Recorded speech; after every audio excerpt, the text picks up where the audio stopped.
Check it out.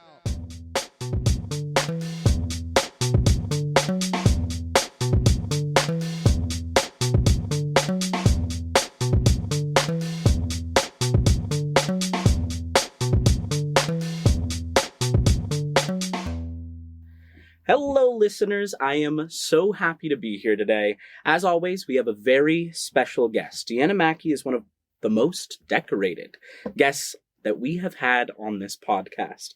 You know, working at KPBS for nearly 26 years now, having been CEO since June of 2022. Mackey has made many inspiring strides with a commitment to women and girls, particularly women of color, both in and out of multimedia work. She created One Book, One San Diego, a KPBS partnered literary program. She co-founded Public Media Women in Leadership, a mentorship program that prepares women with the skills to become future COOs and CEOs. And she is with me here today to talk all about it. Please give a where you at welcome to Deanna Mackey. How are you feeling? I'm great. How are you? I'm doing fantastic. Good. I usually like to just drive into things right away, start talking about, where we are, KPBS, and your time at SDSU. So tell me a little bit about it. How was your time at SDSU? It was great. I came here as a sophomore from Sac State, and at that time I was studying political science. And I came here and I thought, I really liked journalism. I had been a writer in high school, and I wanted to pursue that as well. So I decided to do a double major in journalism and poli-sci. And it was fantastic because right away there were opportunities. The Daily Aztec was there. So I signed up to be a writer, a reporter. And not too long after that, a few months later, I learned that KPBS was hiring for an editorial assistant. And I was familiar with public media from growing up. So I, at that time, came over to the building, which was not this beautiful building we're in today, because this was 1985. We had a converted apartment building. That's where the Trader Joe's sits today.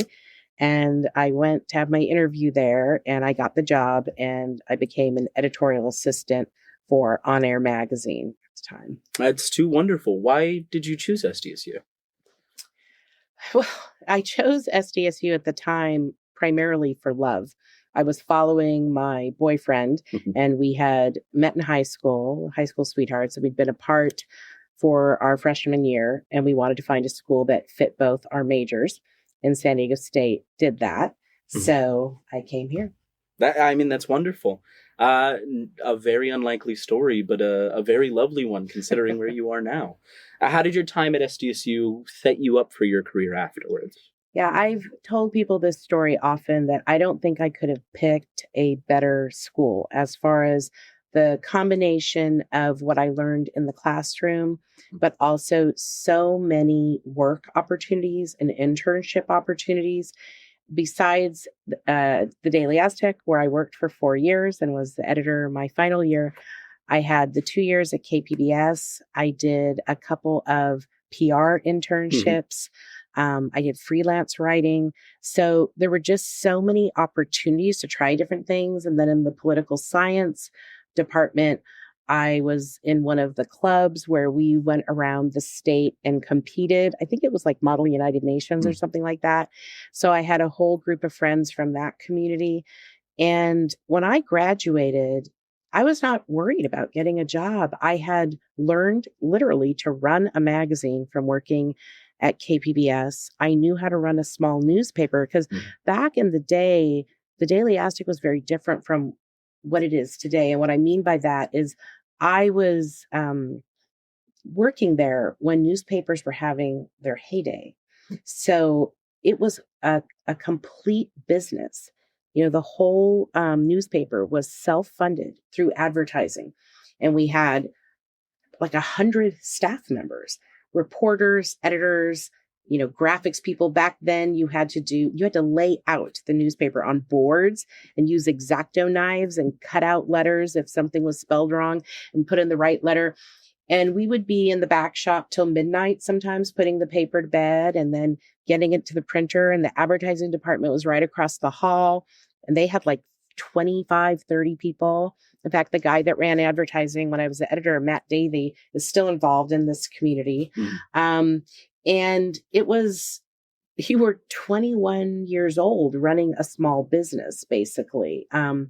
And I learned so much from that. Also, I also learned how to hold my own and like speak truth to power, because I don't know if it's this way today, but I had to meet every month with Dr. Thomas Day, who was the president, and he was a very exacting person. And I remember I would go with my opinion editor, and you'd go into his office, and he had a stack of the newspapers on his desk, and they were circled in red. And he spent the whole hour with us, grilling us about our coverage and what he thought was fair, which wasn't much, everything he thought was unfair. And I had to learn and remember that I'm in this space because I am the editor representing the voice of the students. And it's okay for me to push back to the president of the university when I'm in this space. And you can't learn that anywhere else. It was such an extraordinary thing. So when I graduated, I got a job right away, and it was great. I mean, you juggled so much, and you've seen journalism grow, really, to cutting things out meticulously, changing every word need be. How does that feel? Where we are today? Yeah, considering how much it's grown. That's an interesting question. I love digital media. I love social media. I love technology. So I embrace all of that.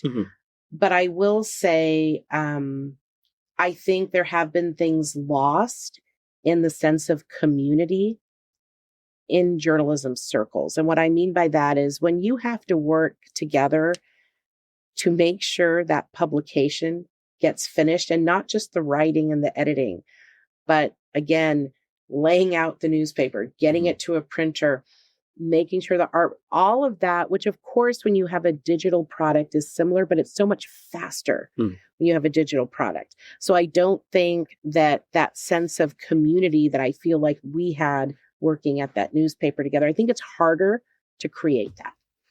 Now, you studied both political science and you studied journalism during your time at SDSU.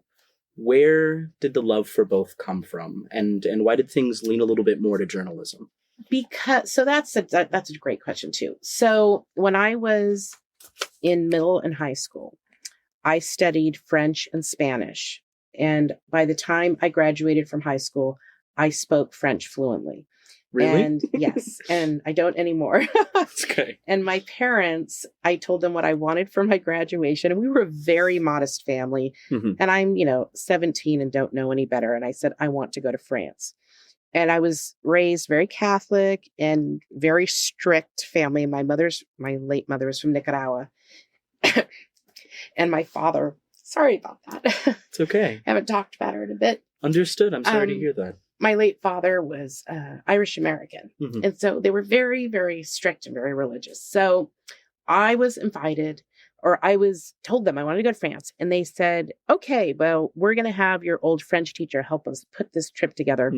And I was sent to a Catholic university. I was 17 years old, me and my friend and I, and we went to Paris to this Catholic university where we were embedded with international students for a month.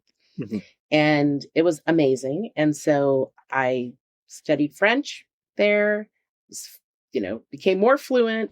We traveled all over France and Switzerland. And when I went to Sac State, it was because I wanted to be a diplomat.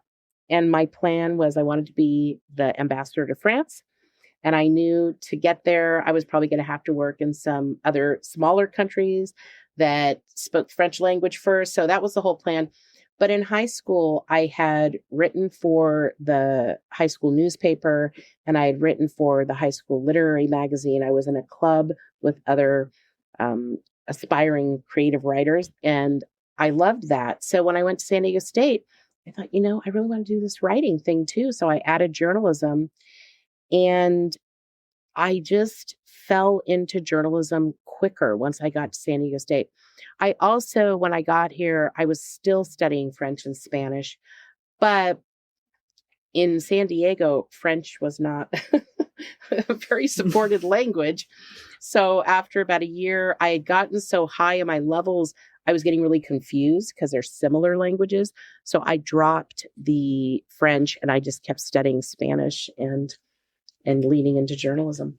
Wonderful. Thank you so much for sharing. Yeah. I mean, I hope to see maybe the French community grow in San Diego.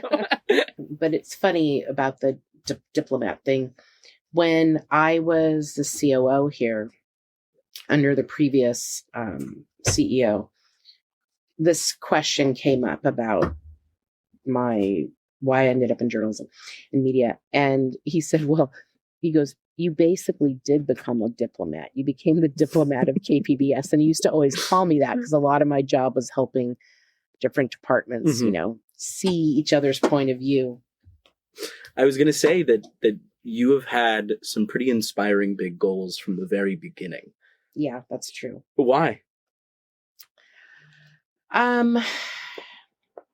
So an interesting thing I think about my upbringing is it was very family oriented. It was very Catholic. It was very, in my opinion, strict.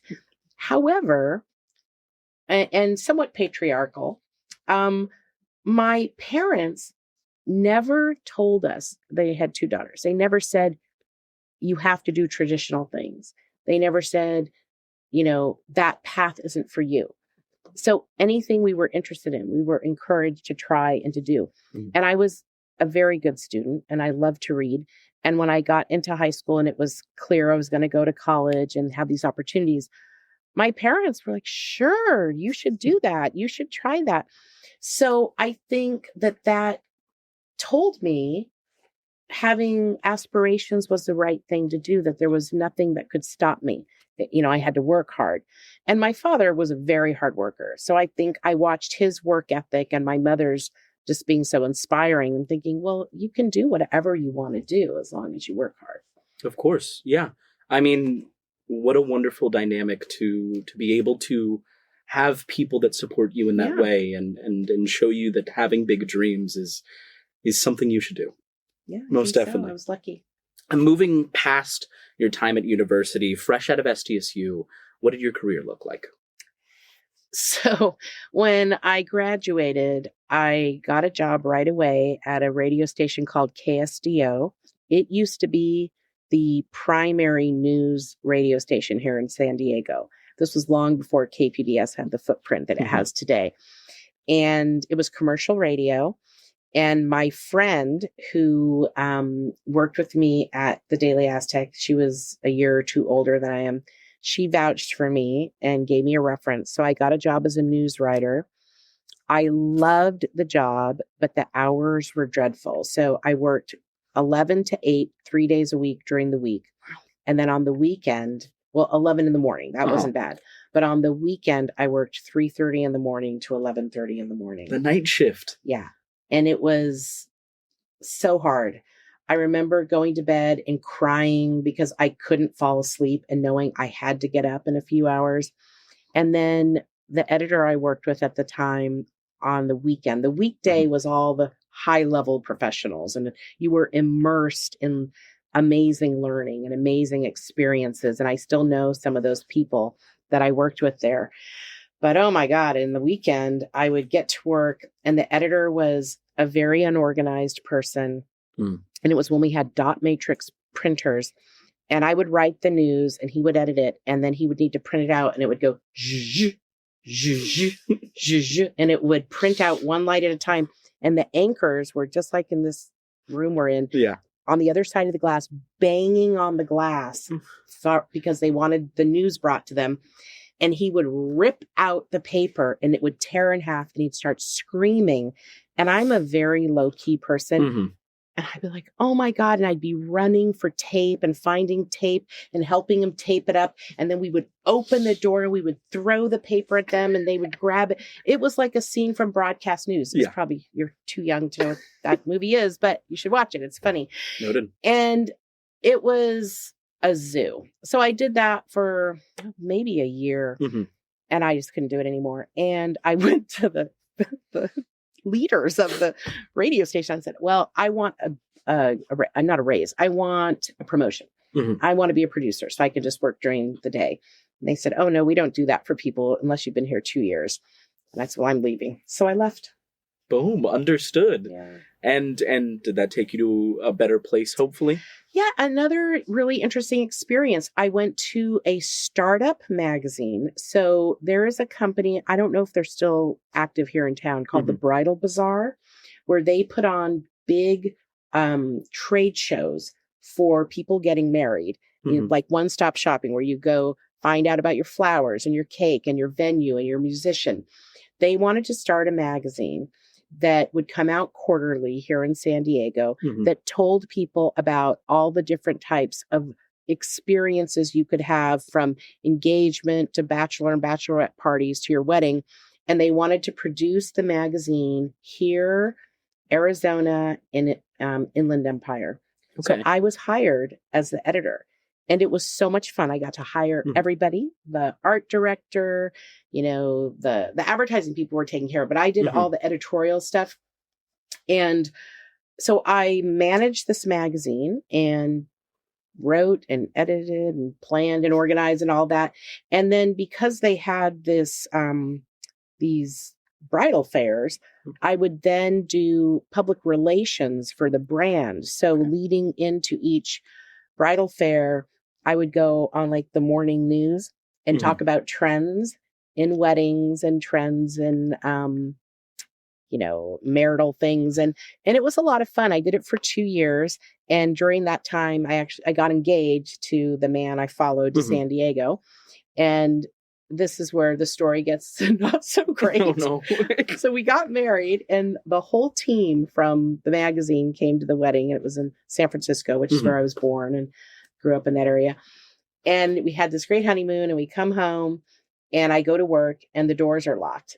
Oh, and I'm knocking on the doors, and the owner's son comes to the door and he says, I'm so sorry, Deanna, but we weren't making enough money on the advertising, so we had to shut down the magazine.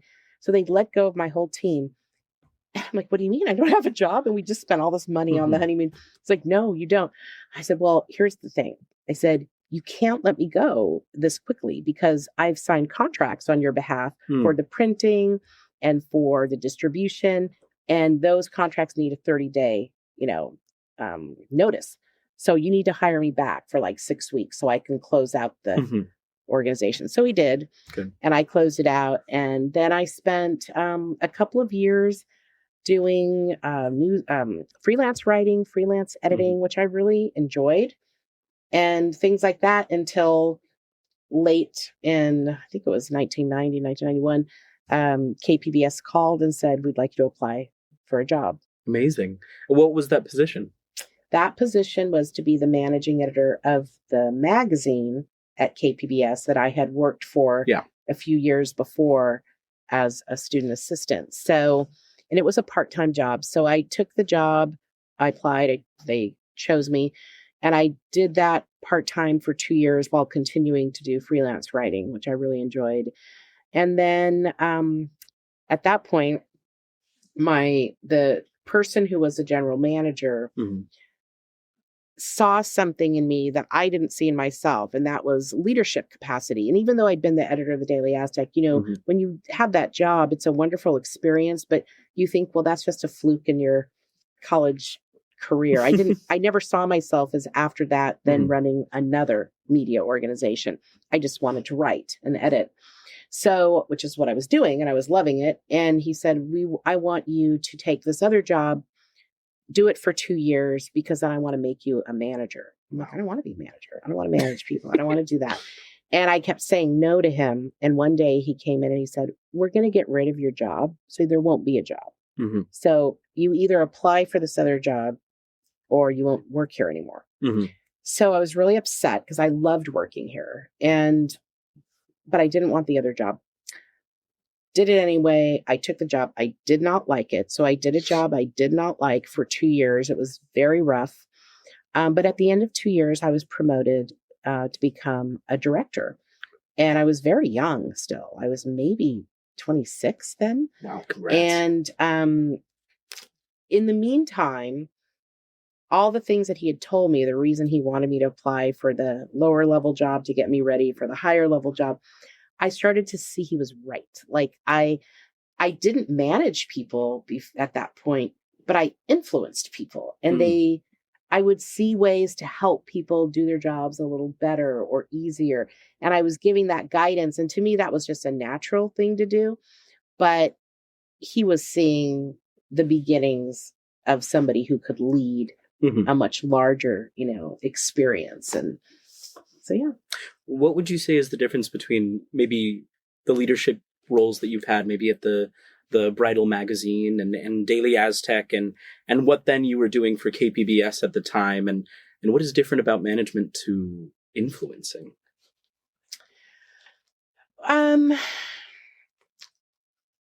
Some of it is the same. Mm-hmm. Some of it is the same in that people, if you don't have the title and the power, people have to trust you to want to follow you. Mm-hmm. So they have to trust that you're giving them advice that will actually help them or in their best interest, or they have to trust because they've seen how you behave and how you show up, and they want to be like that too. So they trust you. I think when you have the position, in many cases, people don't have a choice if you have the title and the power. But I think good leaders understand that influence is much, much more important than title and power. Of course. And I'm guessing it's this thought process and these kind of values that brought you up to a position to where you are now. Yes, I think so. When I took that first, or was appointed in that first management position at KPBS many years ago, I enjoyed it. I was learning a lot. I had a great boss. Everything was great. And then unexpectedly, my boss, who was, at that time, we called them associate general managers. Today, we call them chiefs. So she was essentially like a vice president to the CEO of KPBS, or general manager of KPBS. She left, and I was asked to step into her role. And I ended up being the youngest person in that senior level role at the organization in the history of the organization. I was probably 12 or 13 years younger than anyone else on, we call it the Management Council.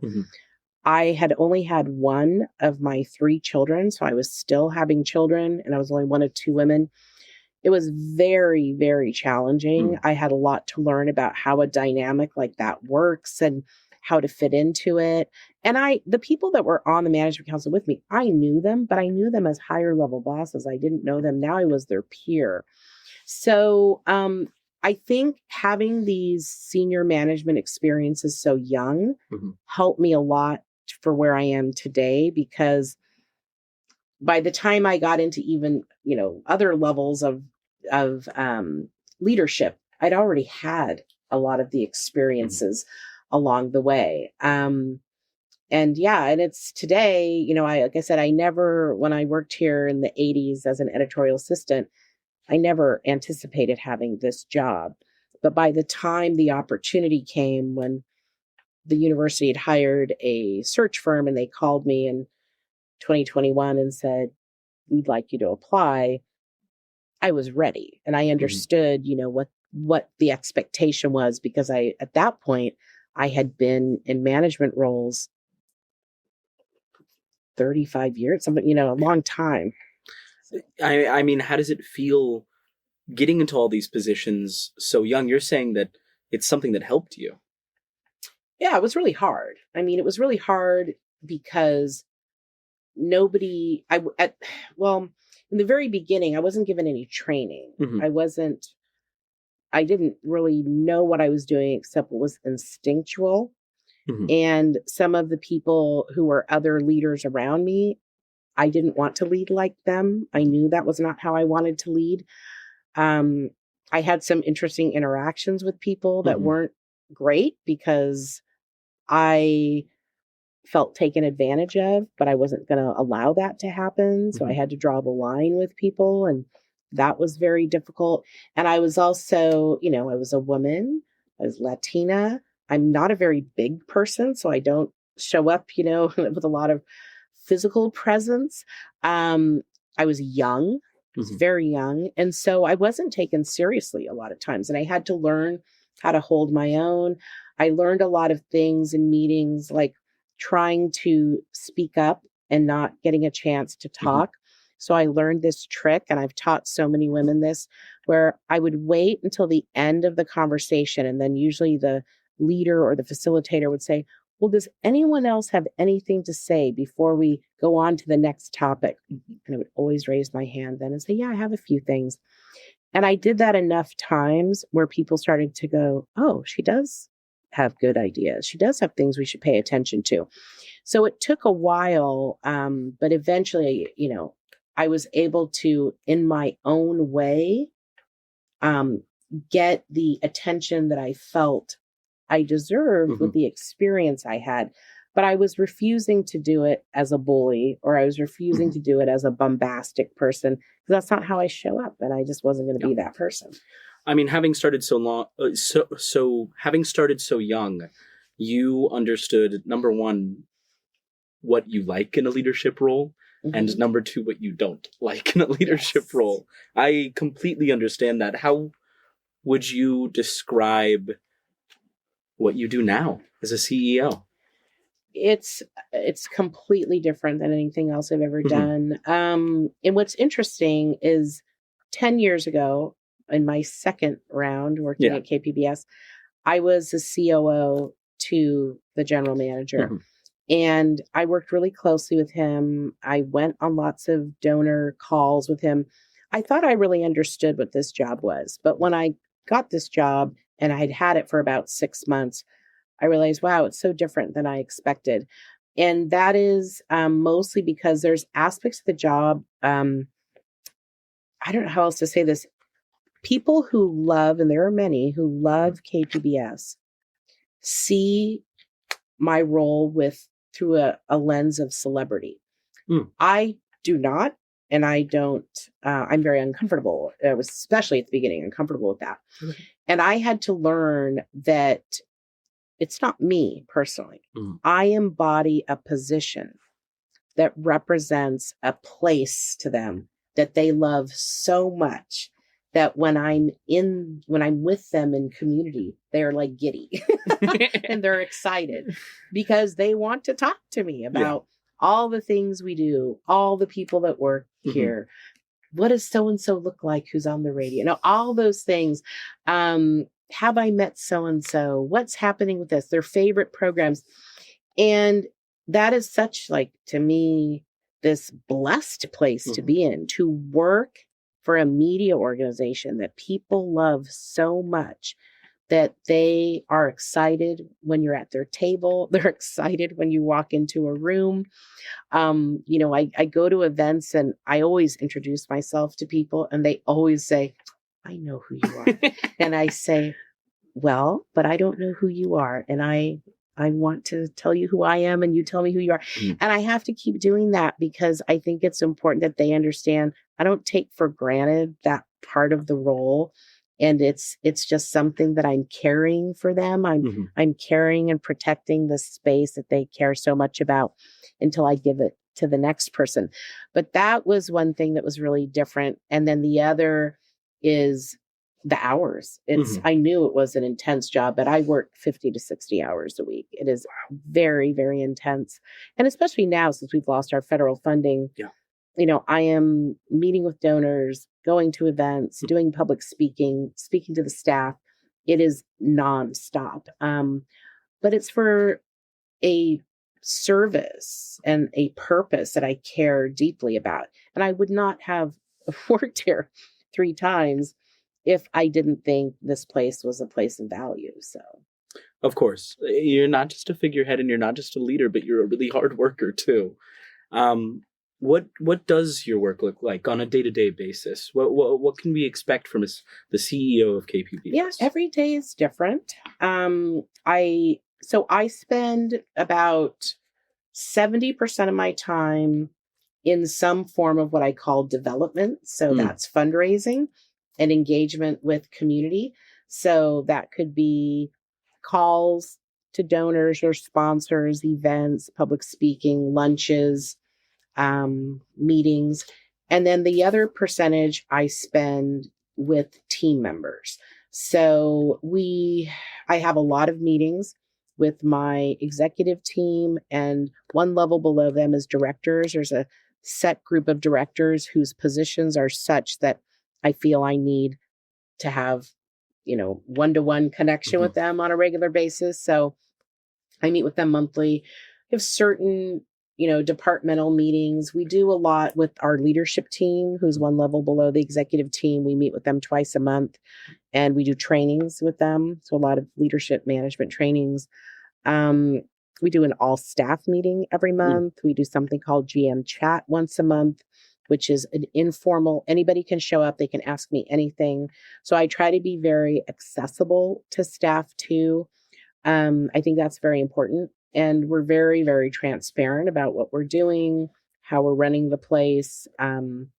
So it's a mix of community, external relations and community relations, and then meeting with the team members who are doing all the work, and then just being out at events a lot. More so in the life of a CEO, I want to talk a little bit about the Public Media Women in Leadership program that you co-founded. Let's talk a little bit about that. It's so inspiring to climb up the ladder and then behind you put multiple ladders so that others can do the same. Why is it important to you to be that kind of mentor? Yeah, well, it was really important to me to found that. And that was 10 years ago. We're celebrating our 10th anniversary. Congrats. And I'm very excited. A year ago, we hired our first executive director. And actually, at the end of this month, I'm the board chair. I will term off the board, and I'm leaving my organization and essentially giving it back to the board and the executive director to run. And the reason I'm doing that is because I don't want the organization to be so tied to me, because I want it to outlive me, in the sense that women needing community and support for their career journeys doesn't end when I leave public media or leave this earth. And I didn't want it as tied to me, but I co-founded it with my friend who sadly 6 months after we founded it, she left the industry, but we're still friends. Amazing. But because there was nothing like this for us. Like, we really struggled coming up in the industry that was very, very heavily male and mostly white males running public media for decades. So that was one of the reasons. Another was I had been on these panels in the 2 years leading into starting PMWL. I'd been on these panels where I was asked to speak from the perspective, because I was a younger woman in a leadership position. That's why I was asked to be on these panels, because there weren't very many of us. And every time I did it, women would run up to the stage. When's the next one? And I'm like, the next what? I was just asked to be on this panel. And they're like, well, when are you going to talk again? When are we going to have another opportunity to hear from women leaders? And so my friend and I said, let's just get this going. Let's start it. So I think, being authentic and being vulnerable in a community of women where you can share what works, what doesn't, how you showed up, how you overcame things, gives people a lot of strength to try it themselves. And 4 years ago, we started a CEO, COO boot camp. Wow. And we fundraised for it and trained 59 women and men of color in the industry. And to date, I believe about 15 have attained the C-suite. So we're tracking them over the years. But that was probably the most important thing for me that came out of this, was that we gave people real skills training, but confidence, which is even more important to know they could do this too. That must feel very fulfilling to see a demand for diversity and those kind of leadership voices, and then go ahead and show people how to make their way to the C-suite. Yeah, it's been exciting as I learn about people who attain different positions or are trying for positions, and then they're getting them. We're thrilled about it. Yeah. As we wrap up, I always like to ask a couple traditional questions, which is, of course, what is one piece of advice that you have overheard or that someone has personally told you that has helped you along your career? So I think listen to people who see something in you that you don't see in yourself. And I experienced that not wanting to go into management and leadership and refusing to until my job was at risk. And then doing it and finding that leading people, mentoring people, helping people on their career journeys was really more fulfilling for me than writing was. And I didn't know that until I tried it. So I just tell people, don't turn away from input that you think doesn't make sense to you in the moment because you're never quite sure, and try different things. You know, journalism has changed a lot since you first started this industry. I've talked to many students before meeting you today, and on what kind of questions they had for a CEO, and specifically the CEO of KPBS, a news organization that they have been around for so long, surrounded by their student experience, and they kind of had similar questions. One being, what advice do you have specifically for journalism students as things have changed so much, and what is something attacking journalism today that you hope to fix and you hope journalism students know? Well, I think truth never goes out of style. I think that while platforms have changed and they're exploding, and that's going to keep happening, people want to know they can trust the news. They want to know that whether it's in print or audio or video, however they're getting it, that it's trusted. And I would advise, and this is not anything new in my opinion as a journalist, protect that truth. Don't spew misinformation. Check your facts. Do the work. Put in the work. Don't think that cutting corners no one will notice, because it only takes one time to lose trust. Yeah. It only takes one time to put a piece of content out there that isn't accurate, because you were either lazy or thought you could get away with it, or whatever the reason, and you lose trust, and you can never get trust back. So my advice is, and I say this to the team here all the time, I give 110%. Everyone needs to be giving 110%. If you don't want to do that, you shouldn't be in a truth-telling industry. And you shouldn't be, especially in public media, an industry that the public believes in so much and holds and cherishes. That's a gift, and you need to protect it. Wonderful. Be transparent, be truthful. Those are journalism ethics. Yeah. Do you have, do you wish there was any question that I asked you or anything that you want watchers to leave after this episode? The only other thing I'd say, and I've said this to my kids who are all grown, when I was in college and I graduated, I felt like I had to get a job right away. I felt like if I did not get a job right away, there would be no job for me. So I went to work 2 weeks after I graduated from college, and I've been working ever since. Ever since. And I don't think that's good advice. I think that college is a job in and of itself, and especially if you approached it the way I did, where I had a lot of work. I worked. I was a working journalist while I was in college.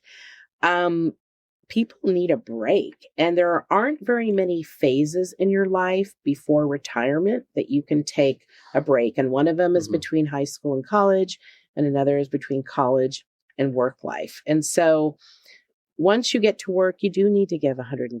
Yeah. So I just always advise people, if you can, even if it's the summer, take the summer off. And if it's the best job you ever wanted, but they won't let you start till the fall, do you really want to work at, does a month really matter? So I just, I think it's important to put yourself first sometimes.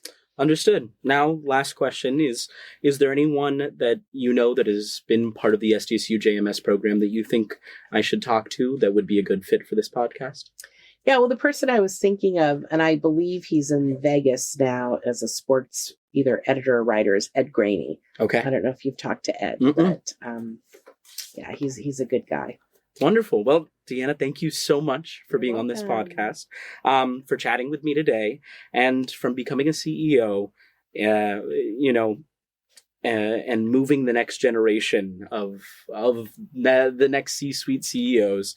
Deanna has been committed to women of color, and San Diego for decades.